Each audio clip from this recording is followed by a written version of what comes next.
train de dire aux électeurs qu'il n'y a pas de fatalité, que la droite peut encore gagner Paris et que dans le 15e arrondissement, on a le droit de voter au premier tour pour une liste qui défend des valeurs. Moi, je défends des valeurs d'éthique, d'équité et mon objectif, c'est de changer la politique, changer la façon de faire de la politique.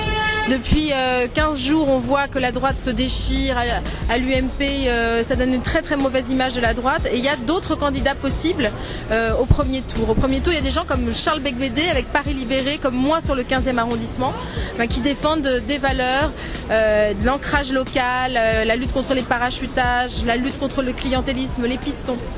Et nous, en proposant ça au premier tour, eh bien, on veut marquer les esprits, montrer qu'il n'y a pas de fatalité, que tous les élus ne sont pas pourris.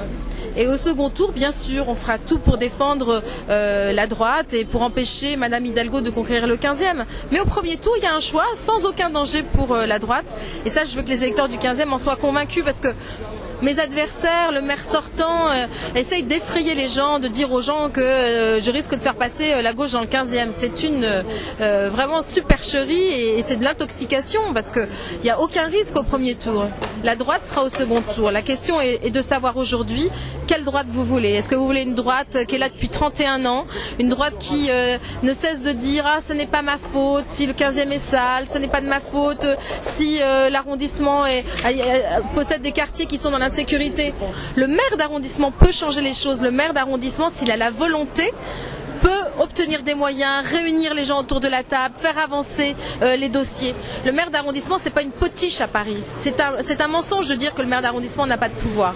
Donc aujourd'hui, moi ce que je veux dire aux habitants du 15e, c'est que si vous voulez que ça change, donnez-moi cette force au premier tour. Donnez-moi cette force d'avoir 10% pour pouvoir être autour de la table sur le second tour et pouvoir imposer un certain nombre de changements dans le 15e.